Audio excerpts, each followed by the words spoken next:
बच्चे काफ़ी देर से टांगे कसमसा रहे हैं। उन्हें रोकना अब कठिन है। दोहरे बदन वाली औरत प्लेटफॉर्म के सुनसान से कोने की तरफ संकेत करती है। दोनों चेंगड़े लपकते हुए जाते हैं। निक्कर खोलकर रेलवे लाइन पर पेशाब की धार मारते हैं, फिर धार को धार से टकराने लगते हैं। ये उनका खेल है। भारी सीने वाली औरत देखती है, पल भर को स्तब्ध रह जाती है, फिर जोर से बिगड़ती है। आदमी निर्वासा उसकी तरफ ताकता है। बच्चे निश्चय ही डर गए हैं। उनका मुंह एक बार की रुक गया है। मुझे भी थोड़ी ज़रूरत महसूस होती है। मैं उठकर बच्चों से काफ़ी आगे जाता हूँ।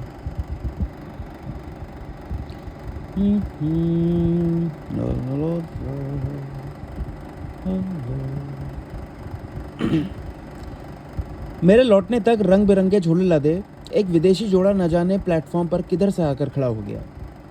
खाजे वाला नेता अब अपने भाषण में टूटी फूटी अंग्रेजी का इस्तेमाल कर रहा है। उसकी आवाज़ भी ऊंची हो गई है। पिचके गाल वाला किशोर बुक स्टॉल से हटकर रेलवे लाइन की तरफ झांक रहा है, जहां 3-4 औरतें बिखरे कोयले की बोरियों को बांध रही हैं। 2-3 तो खुसट सी है, एक पानीदार है, तांबे सा रंग और भरा भरा सा बदन। मैगजीन में खोई भारी सीने वाली औरत नाक से कुछ निकाल कर उंगलियों में घुमाते हुए उसकी बत्ती बना रही है। चिकट लड़का पॉलिश से निपट कर नेताओं के चंगुल से छूट गया है। अभी वो लड़का वो एक पूरी की पूरी माचिस की डिबिया खरीदता है और नाखून के झटके से सेंट्रल एक्साइज की चिप्पी को उखाड़ फेंकता है।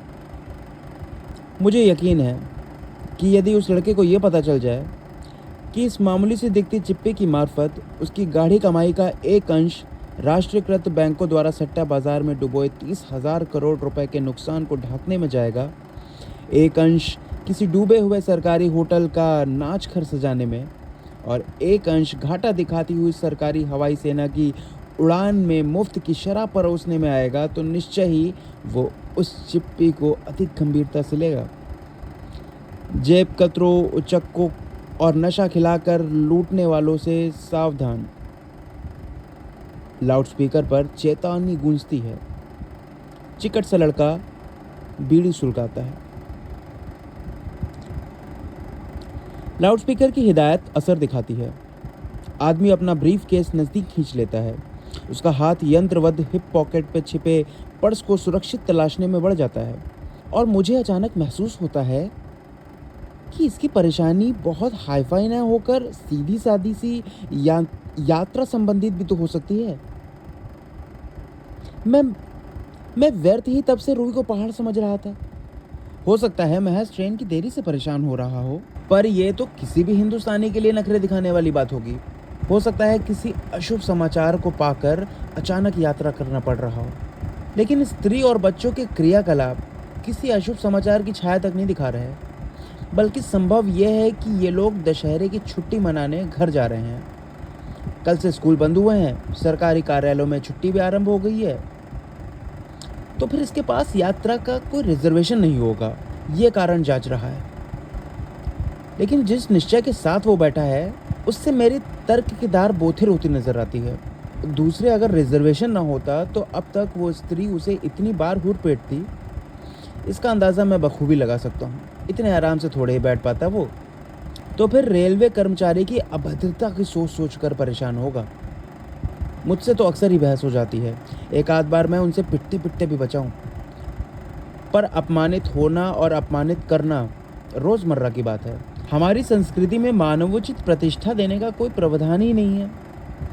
जहाँ कोई भी किसी को झट से कनैठी दे सकता है, डंडे से हूर सकता है, जानवरों की तरह बांधकर पीट सकता है, निर्वस्त्र करके जुलूस बना सकता है, अरे जबरन गूमूत खिला सकता है, सामूहिक रूप से जिंदा जला सकता है, तो वहाँ मात्र अभद्र व्यवहार और कटु वचन कहीं से भी इतने गंभीर और परेशानी का कारण नहीं हो सकते। तो फिर मुझे लगता है प्लेटफॉर्म पर दोनों नेताओं की उपस्थिति इसकी परेशानी का मूल कारण होगी। दोनों बाहुबली उसे उसकी आरक्षित सीट से सपत्नीक उठा फेंकने के लिए पूरी तरह से सक्षम हैं, और यात्रा के दौरान परेशानी का इससे ठोस कारण की कल्पना नहीं की जा सकती।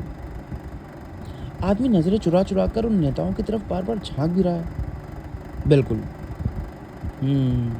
उसकी परेशानी का कारण इन हट्टे कट्टे नेताओं की उपस्थिति ही है। मुझे लगता है मेरा हल मिल गया है। ये उत्तर काफ़ी दमदार है और बड़ा प्राकृतिक सा भी। मैं जल्दी से सिगरेट जलाता हूँ, सटासट सुट्टा मारता हूँ। जीत का गर्वयुक्त एहसास मेरे कपार पर चढ़ रहा है।